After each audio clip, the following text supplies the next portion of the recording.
Yo, what's up, everybody? And welcome once again to the UnLearnT podcast. I'm your host, with Abigail, aka RA. What up, friends? It's your girl, Jaquita. And this is the podcast that is helping you gain the courage to change your mind so that you can experience more freedom. I don't know why, but that change your mind hit today. It hit today because let me tell you something.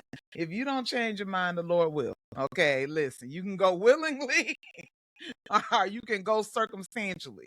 And That's it. listen, you want to be ahead of the game. You want That's to get important. ahead of the game when You it do. comes to this change and what, Ruth Abigail? Transition. You want to get ahead of the game. Look at you getting into it. That's good, Quita. That's good. I'm ready to go. Let's go, because you see, she on fire. People Ready like Quita's on fire. Hold on, but before, hold that fire, because what we want to do is we want to tell you at the top that we appreciate you, and we want you to like, share, and subscribe this podcast. We're always trying to grow the community. So if you are blessed by what you hear, don't keep it to yourselves, folks. You pass it along and let us know what you think. Drop us a comment. You know what I'm saying? Shoot us a message. You know what I'm saying? Like, we be responding, like, come on. Listen, we actually really, really love talking with you guys. You guys, y'all are so insightful. Some of the things that people write, and some of the ways, and I just want to emphasize, what we do here is a labor of love. Okay, we do this because we love y'all, because we love the growth that God allows us to gain through our consistent handing him back our lives and saying, Amen. what does this mean? Amen. And and so when people like stop me and tell me, man, I watched the episode, y'all were good, this really helped me, that really does give encouragement to continue going forward, because we're really passionate about middle adult care. Man, that's really, it's necessary, because we be we know, and we be going through, we really be going through, it be a lot of stuff happening at one time, man, and you gotta manage it. It's a lot of stuff happening at one time, and it's like the generation before us, they left some tracks. They're like, go this way, go that way, but they didn't tell you anything about what real experiences going through these different transitions are going to be like. Like, they left no real cues or clues for like what you're going to feel emotionally going through this, or how you're going to have to, develop in different areas other than, the obvious stuff you can see. And I really feel like we're at a time just in the world, in our personal development as middle adult, where it's not the seen things that we're having to pay attention to. It is the unseen. Mm-hmm. It is the unseen things. And there's so many reasons. We could name them, but you guys know them. There's so many reasons why it's going to be important to take care of yourself in these seasons. Oh, yeah. You're going to need to do that. You're going to need to do it. And I think the reason that we may not necessarily hear from people before us is because the reality is transition happens all the time. Like, it is happening consistently. So even people who were in our season, who have lived this season, they're transitioning in their season now. So it's it's hard to like stop and reflect when you're constantly moving. Like, there's just no stopping when it comes to transition. Something's always changing, and you have to be willing. And I think this is the beauty of what we want to like really accentuate with how we communicate, is like changing your mind. Like, you have to consistently unlearn things through each period of transition, because you find things in each period where it's like, this works, and then you move to the next season and it doesn't work anymore, and you've got to undo that. You have to unlearn it. Wait a minute, because that is it right there. That's it is, because, and that is the journey of middle adulthood. You get to a season where what used to work, it no longer serves you. It's no longer effective, right? Because I think also, and this is what I was talking with someone that I mentor, supervise today, and I was telling her about how as a middle adult, you realize that there are some systems that you created out of brokenness. Yep. And you get to a point where the broken systems don't work anymore. Mm-hmm. You know, I recently, elder at my church preached about how, you know, we have things in our houses that we rigged up, you know, because we may not have followed the directions to something, or maybe that table was a little wobbly, and so it got a book under there that can't nobody see. You know, we have things rigged up in our lives. But as you middle adult, as you get to this stage where you're taking on more responsibility and you're carrying more, and you're accountable to more people, and you have more impact and more influence, the table is only built to carry the weight when it's built properly. If you have a table, if you have a table that you done rigged up, and it was good in the last season because you only had 2 people sitting at that table. Now you have 10.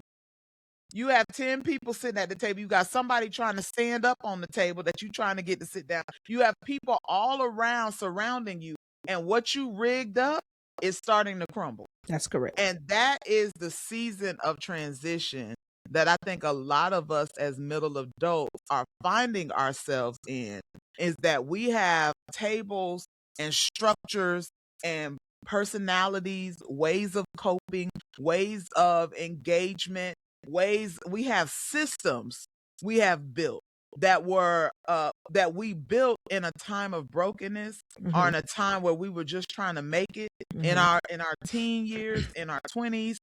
You know, we said, this is how I engage with people. This is how I engage in relationships. This is how I build friendships. This is how I build my career. These are my ideas around what success is. This is what I think motherhood is going to be like. This is what I think.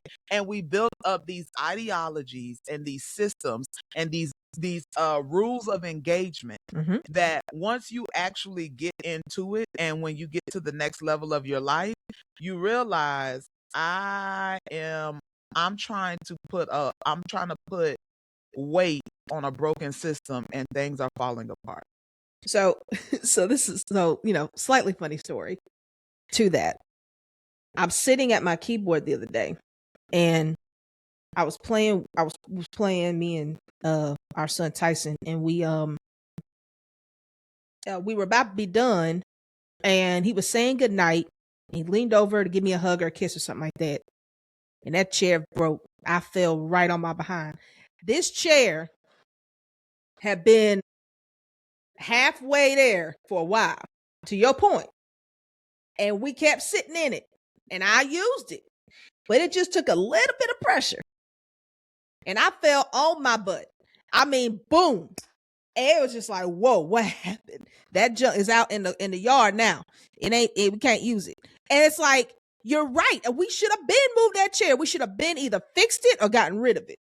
But we didn't. I just kept sitting in it. Listen, you know what I'm saying?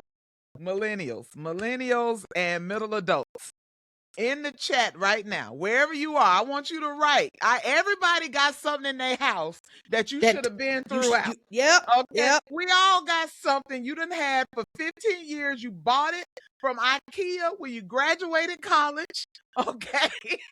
And I'm good for this. You know, I'm good for this. Bookshelf that's leaning to the side a little bit. Okay. It's bad. And you done propped it up in the corner in the wall so it can be supported. Listen, all of us have something that it can no longer support the weight of where we are. No. And we too old to be falling flat on our behind. You can't be falling. It's too old. You got too much. You don't have the bone structure. You want to talk about structure? You ain't got the bone structure. Can't do it. You don't have the muscle strength, okay, to be falling down on that ground. Nah, man, you don't need to be falling. We need to preserve these bodies, you know. And so I have been thinking about this honestly a lot, and I think we could probably do an entire different episode on this subject, so I'm not going to go too deep into it, but just ways that grief, and you know, I've experienced grief on kind of a deeper level here recently with the passing of my dearly beloved grandfather, but I feel like we get to these stages where you are transitioning out of one season of your life and moving into that next season of your life. there is a point of grief where you are having to literally grieve the things that you had to let go because they can't serve you in this season.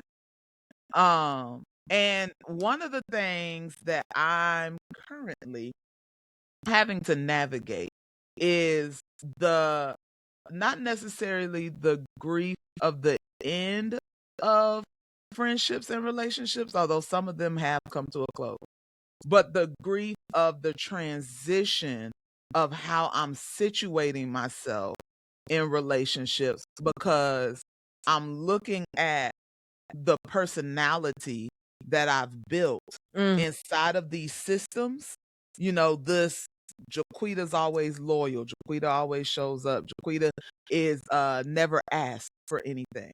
And I used to wear that like a badge of honor, like I'm a good friend. Yeah. I used to consider myself to be a professional friend. Like, hey, listen, I could make a living if somebody was hiring for a good friend. I'm like, sign me up. All right. Where the degree at? Where do I get my certification? Right. Because I really pinned a lot of my identity on being able to show up for people.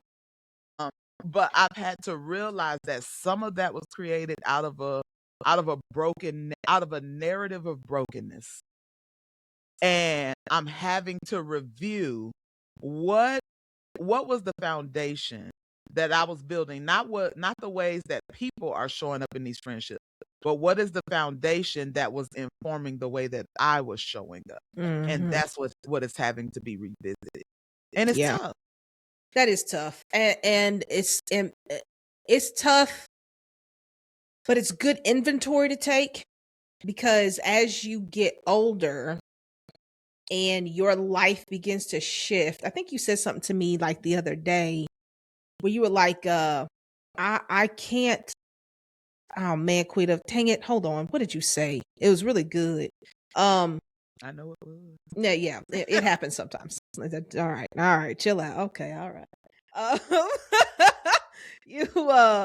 But you were essentially like, I know I need to move forward. Like I can't continue to be stuck in certain areas. And a lot of time, and this is one of those areas, is like my life, I do not want to still continue to be wrestling with these things when other parts of my life move forward.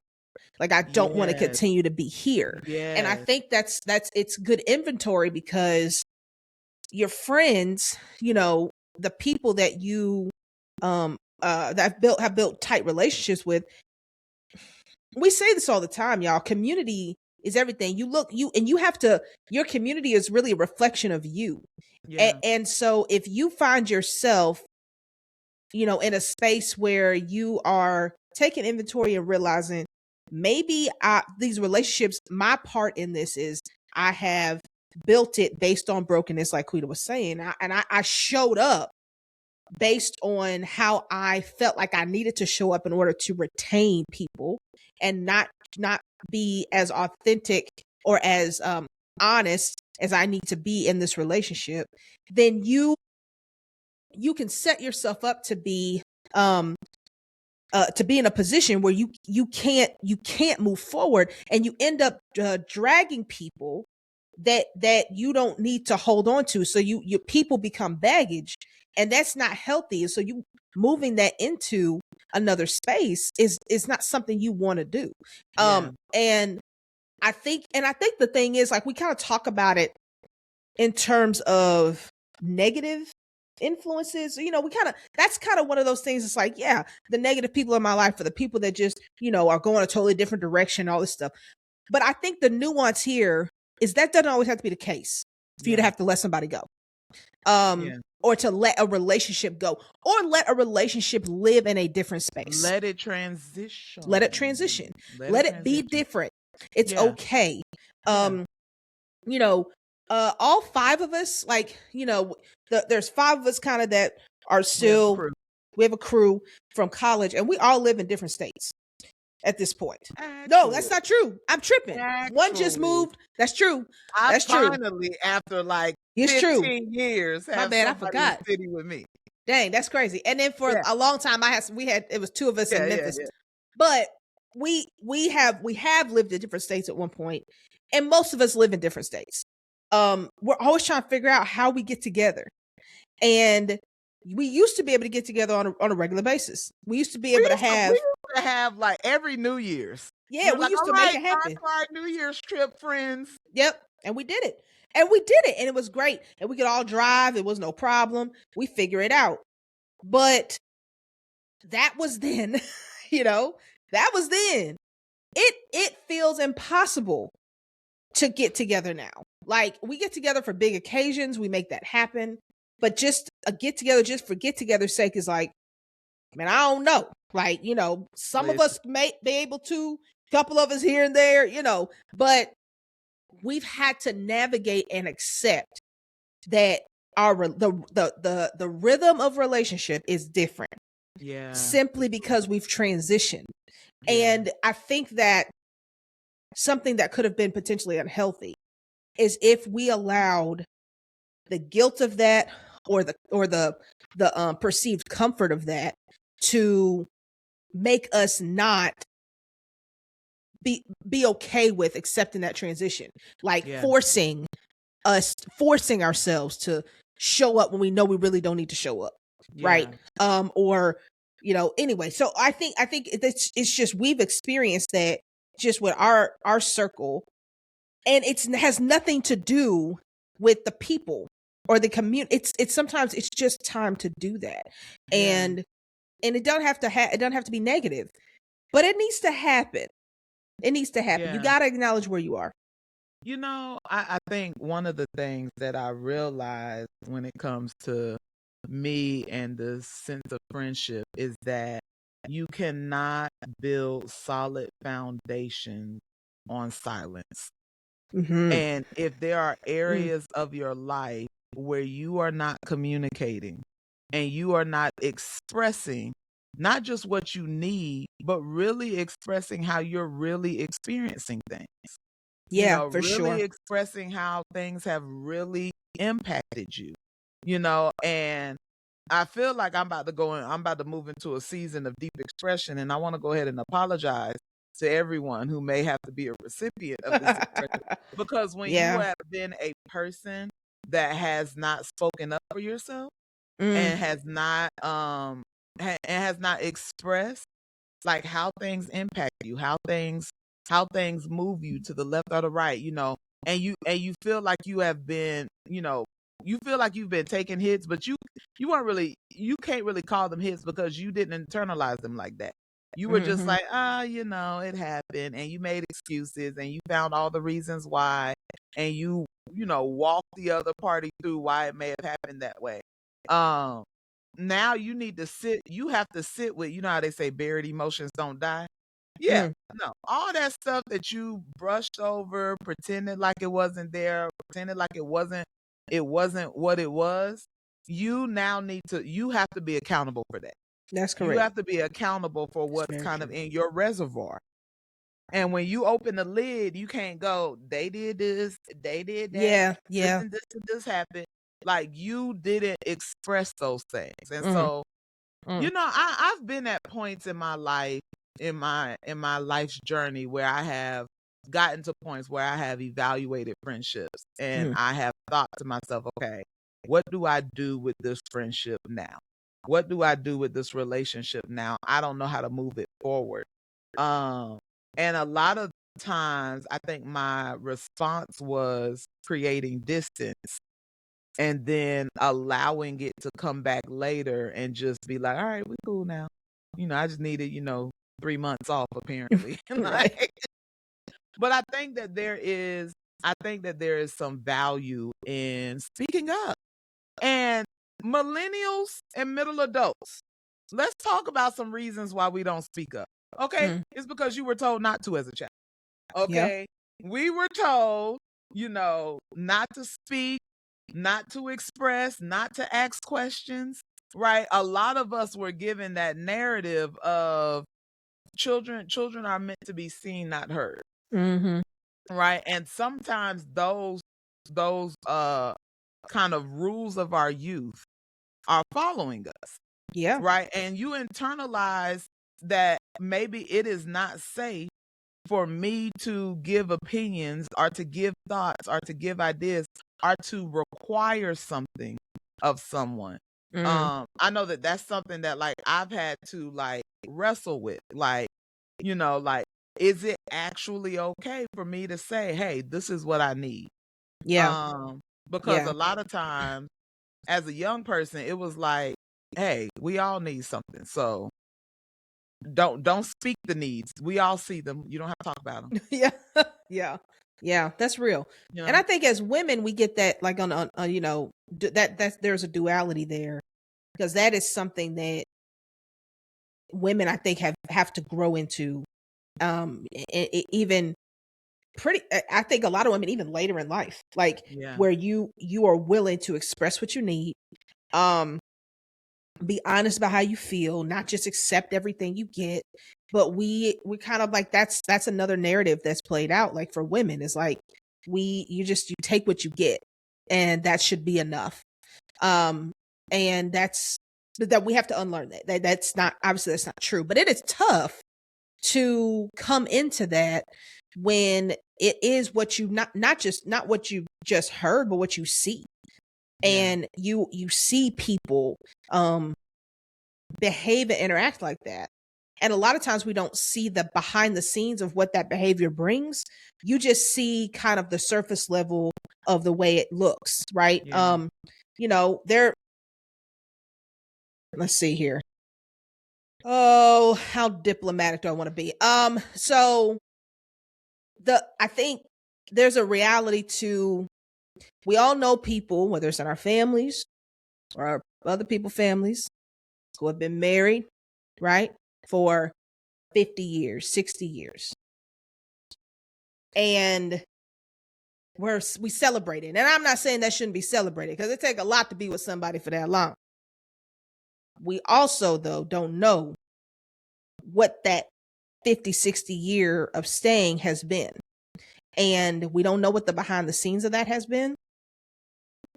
And I think that I hear even people who've been like married, like, or, with fewer years than that, you get to a point where you get tired of feeling like you're not heard. And part of that is on you, because it's, there's silence, but there's also a learned behavior, because we look at the time and we look at the time frame and think marriage is about, it's only the win is longevity. It's not necessarily quality. And if we can stay together for a long time, then we've done what we're supposed to do. But the question is, what's the quality of that staying together? And I would say that that's the case with any relationship. Like, you can say you've been friends with somebody for 30 years, but what's the quality of that friendship? I mean, What's the quality? I'm just saying. you know what? We ain't made it that long yet. We'll see when we get there. But quality of the friendship. And Yeah. are you willing to take inventory of the quality of something, not just the length of something? Like, it takes something for it to have the depth and the meaning that it needs to have, and for it to be mutually beneficial. Yeah. And unfortunately, in friendships and other relationships and marriages, unfortunately, a lot of times it's one-sided. And you ask people to be honest, and it's like they feel like they're getting what they need and they don't. Well, why is that? What's going on?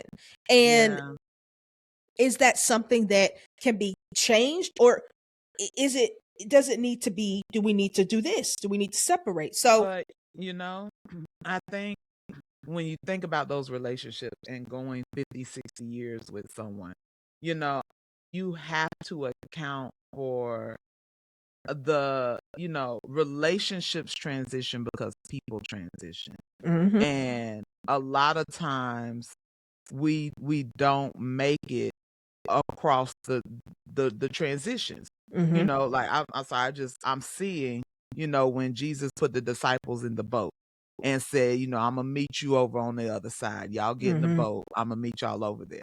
Right? It's the transitions. It's when we get on the boat and now it's the waves, it's the storm, it's everything happening in between one place and the other, and navigating change and navigating stormy waters, and I'm thinking about friends that I have who noted that when one of them lost a parent, how much that shifted their relationship, because they had to now navigate. This is not the same person that it was before. You don't have the same needs. You don't have the same perspectives. You don't have the same, you don't joke the same. You don't exist in the world the same as you did before this big transition came. And that's where we lose each other at. I watch. If you don't say it, if you don't, it's not just saying it. If you have to be willing to take on the new version of that person, right? Like, I have to be willing to express what my first of all, I'm learning new me. Well, and that's what I'm saying. I think I'm learning and growing in it. Yeah, you have to be willing. It has to be acknowledged. Is what I guess what I mean. Like it has to be acknowledged. Like you have to. There has to be a come to an understanding of where we actually are, and not continue to. And that might take time. I'm not saying that happens right away. Yeah. But the unfolding of this new dynamic at some point has to be acknowledged and accepted, and if we're both going to move forward. I mean, does that make sense? No, it does make sense, but for the person that is on the other side of that and having to acknowledge and accepting it, there's also a level of grief. Yeah. What I'm saying? Like there's a level of, okay, so this isn't who we were just a few weeks ago, just a few months ago. I have to let go. I have to let go within a relationship that I'm holding on to. I have to let go of a former understanding of who you were, a former understanding of how you operated and and I think a lot of things as you are growing in a relationship, in a marriage, in a friendship with a person, a lot of things can knock you off your post a little bit and cause you to approach things differently and to need something new that maybe you didn't need before. And not that it is a test of the relationship, but relationships endure when they can make it through the transitions. 1000%. And that's gonna be completely determined by what your disposition toward the relationship was before the transition. I'm thinking about times, and I actually, one of my favorite stories to tell when I think about friendship and I think about enduring friendship and friendship that makes it through the transitions. Me and Ruth Abigail got a tale to tell. We too have a story of endurance and making it through and transition. That's but true. This friendship could have been lost. It could have been lost. We were literally in college, y'all. We shared a whole bedroom, her bed, my bed, right next to each other, and we were not in a good place. Not in a good place. And it was Quita's fault. It was not my fault. It was not my fault. I will take responsibility for I will take responsibility that I probably could have responded to some things in a better way. I probably could have communicated things in a better way. But I was right. But nevertheless, we're not gonna get all that. Just sweep that on out. We've already made it past that. But what kept the friendship was not because either one of us gave in and said the other one was right. neither one of us, that is not what kept the friendship. What kept the friendship is one day we sat down, we looked at each other in the face and said, listen, I don't want to lose your friendship. I didn't go into this friendship with it being circumstantial. I didn't go into this friendship thinking that one day I would lose you. For really, it was something silly. It was silly. It really wasn't that ultimately, deep. yeah. It was ultimately, it wasn't that deep. In the time, in the moment, it was. But we had the decision. The decision was made before the transition came. That I'm willing to endure hard times with you. Yeah. I'm willing to figure things out when we get to moments where we're not on the same page. Yeah. Where we don't see things the same way, where we're disagreeing about the way that a thing looks, or the way that a thing is playing out. Like, ultimately it was, and I think something that I had to learn from that situation is, what does it mean to have somebody's back? You know, how do you have somebody's back when you disagree with what they're doing? And just to be clear, she wasn't doing nothing that terrible. I really wouldn't, but it's fine. It wasn't, I don't want to make it sound like you was just out here in these streets. Yeah, like, come on, man, like, chill out, dog. Right. But I was at that time, and still sometimes, a person of strong opinions. That's what we'll call it. Yeah. We'll call it that. I was also super spiritual. Yeah. I ain't afraid, listen, it was a moment in time. But what does it mean to walk with someone in moments? What does it mean to maintain friendship in moments where you may not understand how they're moving? Is there a foundation of trust there that can be depended on when things change? And I agree with that. And I think there is a lingering question out there that's like, okay, but how do I determine what friendships I need to keep and which I don't? What relationships? Because there has to be a bar, if you will, or some sort of like standard that you set to say, okay, how do I determine when I need to fight through a transition versus when I need to separate myself from the relationship? Like that's a real question. Every relationship is not to be fought for. And this is, I mean, that's hard. That's hard. And we're not talking about marriages, but I will say that some marriages are not meant to be fought for. Now, we won't. I mean, I realize that. I realize I just said something that could be controversial, but that's okay. I'm okay with that. I believe that. Like, you know what I'm saying? There's some things that just you don't have what it takes. Like, you can't. It doesn't make it. But we're not here to talk about marriages. No. But can I make just an edit?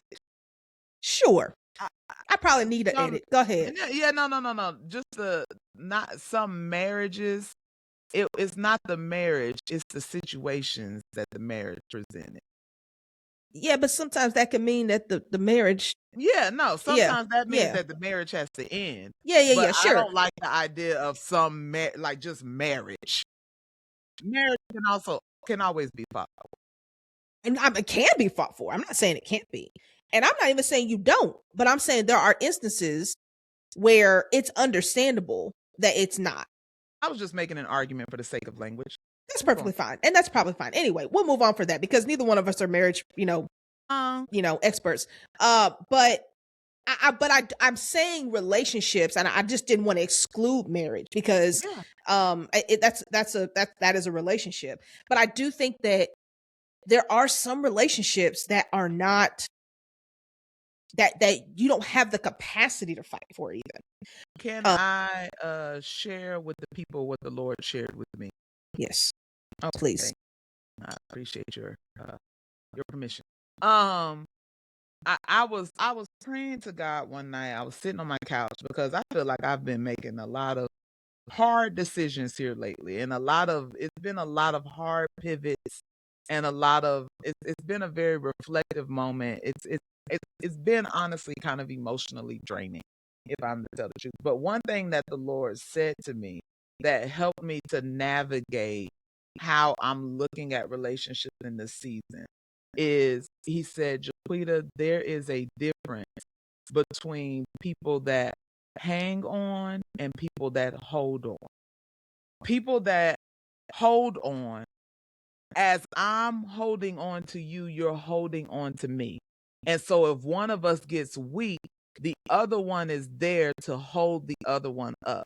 Right. And so if we're both holding on, yes, I feel your weight, but it's balanced. Right. And I also have permission at times to be weak, to release, it's a give and take. And it's because we're holding on to each other, we can walk together if we're holding on. If someone is hanging on, that means that all of their weight is dragging on you, and you are literally pulling them along in your life. And if you ever get to a point where you become dead weight, right, where you become the person that crumbles, or that falls, or that can't continue, that person that has been hanging on, they are now going to be dragging you down. Like, as you're going down, you're going to feel them pulling you down. Yeah. And so as I'm thinking through how I'm navigating relationships in the season, and how I am investigating and observing and reflecting on friendships and relationships, that's the first question I'm asking. Is this a relationship where if I let go and said, I'm not strong today, I don't have it today, I can't give today, would that person be somebody who says, okay, no, we're holding, so I got you, you're not gonna fall? Or is this somebody that I've been pulling along? Right? And I think, again, you can sit and you can focus on I'm cutting off everybody that's hanging on, right? I ain't got time for these people who all they do is take, and take. And you can really get lost in that perspective, because and it is a very deep well where you start considering things, but you start thinking about things only from your perspective. And you have to be real and honest with yourself and say, I came into this situation with a level of brokenness that has allowed for this dynamic to thrive. And just because I found my manual and I started putting my stuff together, that doesn't mean I need to communicate things effectively so that people know, if I'm making moves, what the moves mean and why I'm making moves. I need to be clear with myself, and then I need to communicate in a way that lets other people know, hey, this is how I now show up in this relationship, if I'm showing up at all. Right? It's not a boundary if it's not communicated. Correct. And a lot of us are walking around with secret boundaries. It's not. That's not. You got a secret manual that you wrote in the privacy of your heart, right? That you don't communicate to people, but then you hold them responsible for it. And that's not fair, and you can't do that. I mean, that's very true. Like, yeah, I was hoping you were going to talk about the hang on, hold on. I was hoping we would get there. Yeah, I've been on there for a while. Yeah. It's actually going to be what I was going to set it up if you didn't get there. I was like, we actually have. Not you got to take my point. I was going to set you up for the point. Oh, okay. No, I wasn't going to take it. Gonna be like, you know what the Lord said to me. No. I wouldn't do that. No, because I think that's a beautiful illustration. Like, yeah, and it's very easy to see. Like, you can visualize that all day long. Like, and I think that, a question that people might be asking is how do I do that? Like, how do I do a friendship breakup? Like, what is that? How do I need to make that work? That is not easy. Like, that is not easy when you know that in a relationship, and again, we're making a distinction between relationships that go through a transition or relationships that need to break apart, like need to really just stop, or the rhythm needs to change drastically. Yeah. I think one of the principles that I have used when I have had to break relationships apart from people. I've had to do this a few times in my life. I wouldn't say it's been a ton, but I tend to hold on too long to unhealthy relationships. And so I've gone through this a few times. I think one of the things that I committed to and have committed to is, the first thing is I'm not going to lose my character and when I do it. So if like, I'm going to approach this thing from a Christ-like perspective regardless. Like, I'm going to be clear, but I'm going to be Christ-like, right?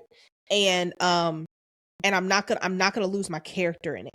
That, I think, has helped ground me in how I approach things. If I make a decision that I'm not going to come out of character. And not only am I going to come out of character, but I'm going to choose to position myself with Christ's character, but still maintain clarity. That's important, because just because you have high character doesn't mean you are not clear. Okay. All right. So understand, like, clarity comes alongside character, and that's good. And I would also say, to be authentically who you need to be. If you communicate best through writing, it's okay to send a text. I think that's okay. I'm better at that. Like, I can express myself better through writing than I can through speaking. And so if you need to send a message, or, a text or an email or voice note or whatever, and then follow it up with a conversation, do that. Like, don't think, oh man, I just got to call them, because that might screw you up, because you might just blabber and not know what to say, or you say the wrong thing, or you become unclear because you're really not confident in what you're saying. You've got to, like, be real, be who you are. Queen is not a texter. That's not her preferred language. Not usually, but I don't know.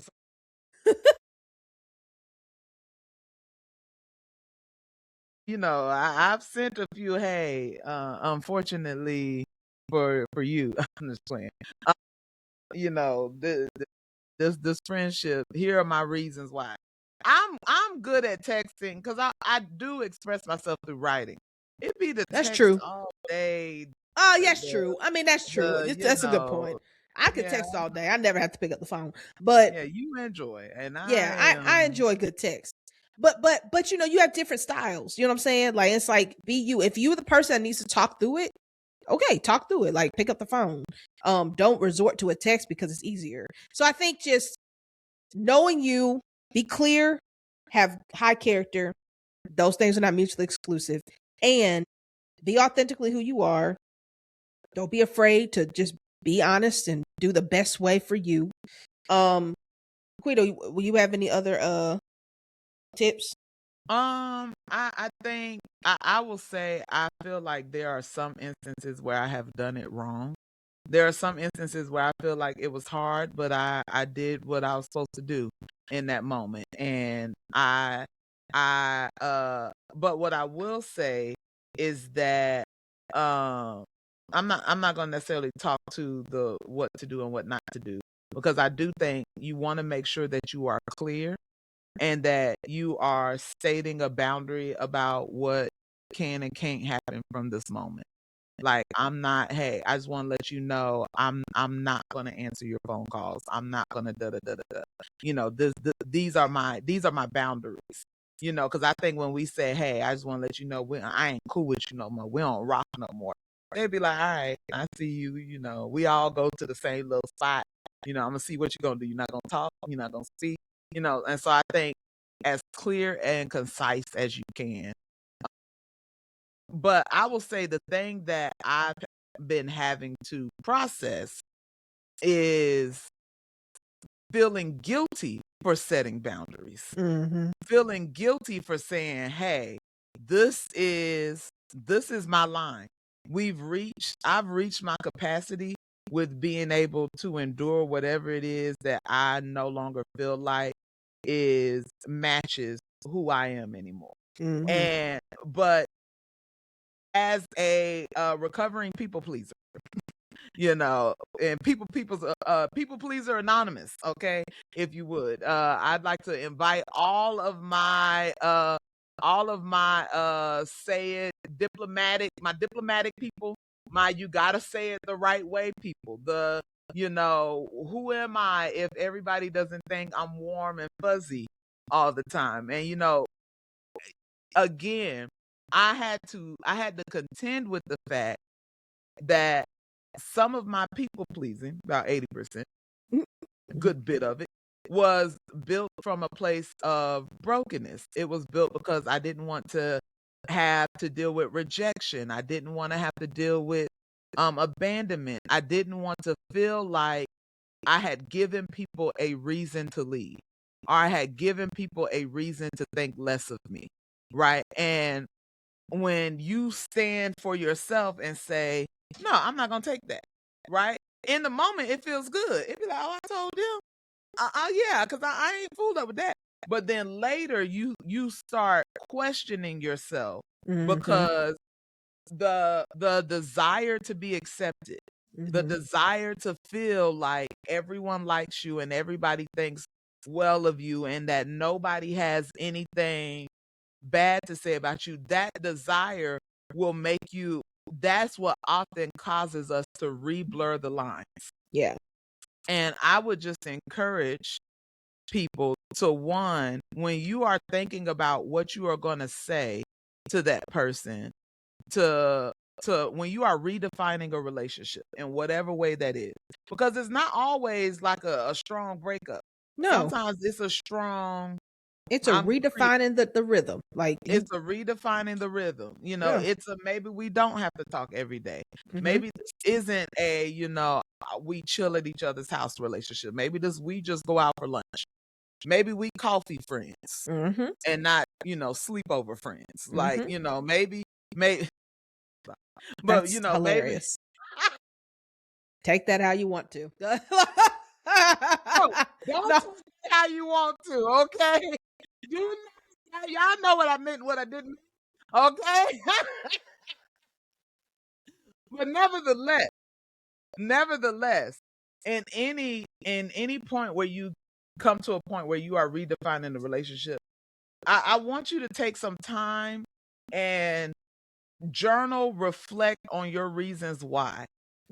Because the temptation to go back to the way things were, and again, it's not about this other person. It's not. It is about you refining you. You are having to redefine the relationship because you are being refined. And That's you right. have to That's protect the process that God has you in. You have to protect the moment that God has you in, and you have to protect both where you've been and where God is taking you. You got to protect it. You got to protect it. You have to protect your transition, right? And so this is not about you don't have to feel bad, because you have to trust that as God is leading you and navigating you through a new season of your life, you have to trust that God has that other person too. For sure. And that's been really hard for me because, again, I pride myself on being the person that shows up, on being the person that you can depend on, and being the person that if you call, I got you, and whatever you need. And to not be that person is a hit sometimes to your pride and to your understanding of who you are. Because if I'm not the person that shows up, then who am I? If I'm not the person that you can call on anytime that you want to, then I now have to allow God to redefine me. That's right. And I have to allow God to show me what he's always intended for me versus the table that I built in order just to sustain my life in that moment. And so if I'm not showing up for you, I have to trust that you are finding God in this moment, who was always supposed to be the one that showed up for you. And that is I think that is part of the biggest part of that transition as you go about redefining relationships. It's how are you going to trust God with what you used to hold? I think that you said something earlier just to like put this cherry on top, because this was so profound. We talked about, I think we talked about it this morning. The idea of what you were just talking about, loyalty, and how loyalty does not equal security. And how a lot of, you did say that. I need to give you your flowers, in public. You know what I'm saying? No, but you did. And I think like that kind of sums up, I think, what you just said is like, who are you? I'm a loyal. I'm here. I'm gonna be that person. You can count on me. I'm not going anywhere. And loyalty can feel, there is a pride to that. There is a clear identity to that. And when you say, and loyalty comes with some perks. It comes with some perks that you feel like that are there. Security is one of those things. It's like, as long as I'm there for them, they'll be there. And that's not always true. And you get to a point where you say, okay, the loyalty that I had is not producing what it used to produce. So what needs to shift? Like, how do I need to reevaluate what being loyal actually is? And what this thing that I've created my identity around means. And evaluate that. And then, like you said, like really allow God to work with you and work with other people around that reality. And it's not that you are not who you thought you were. It's just that God is rebuilding you to have a firm foundation, so that loyalty is in service with God and not in service to the broken pieces that you've been trying to uphold. So it's not that I'm not loyal or that I'm not, a good quote unquote friend. It's that it has to be rebuilt so that it can serve, that quality in me can serve at a different level. Yeah. And there are qualities in all of us that as we go through these middle adult years, okay, that is another theme of middle adulthood. It is the years of the rebuilding. Yeah. Right. It's the years of, man, I thought I had it and I didn't. And now I'm having some stuff got taken apart and I got some pieces laying around and they have to get rebuilt. It says that the potter has to make you new again. Like you're back in the potter's hands, and it's the same clay, it's the same material, but it's being made into something stronger and better that can endure into the season that he's taking you. Well, amen. All right, guys, I think we're done. I think so. I think we're done. Well, thank you for listening once again to the UnLearnT podcast. We love doing this, and we will be back next week. We'll be back. We will be back. So tune in. Y'all know we drop on Tuesdays. Show up. Tell us what you think. We want to hear from you. But until then, let's keep unlearning together so that we can experience what, Quita? More freedom. Freedom. Peace.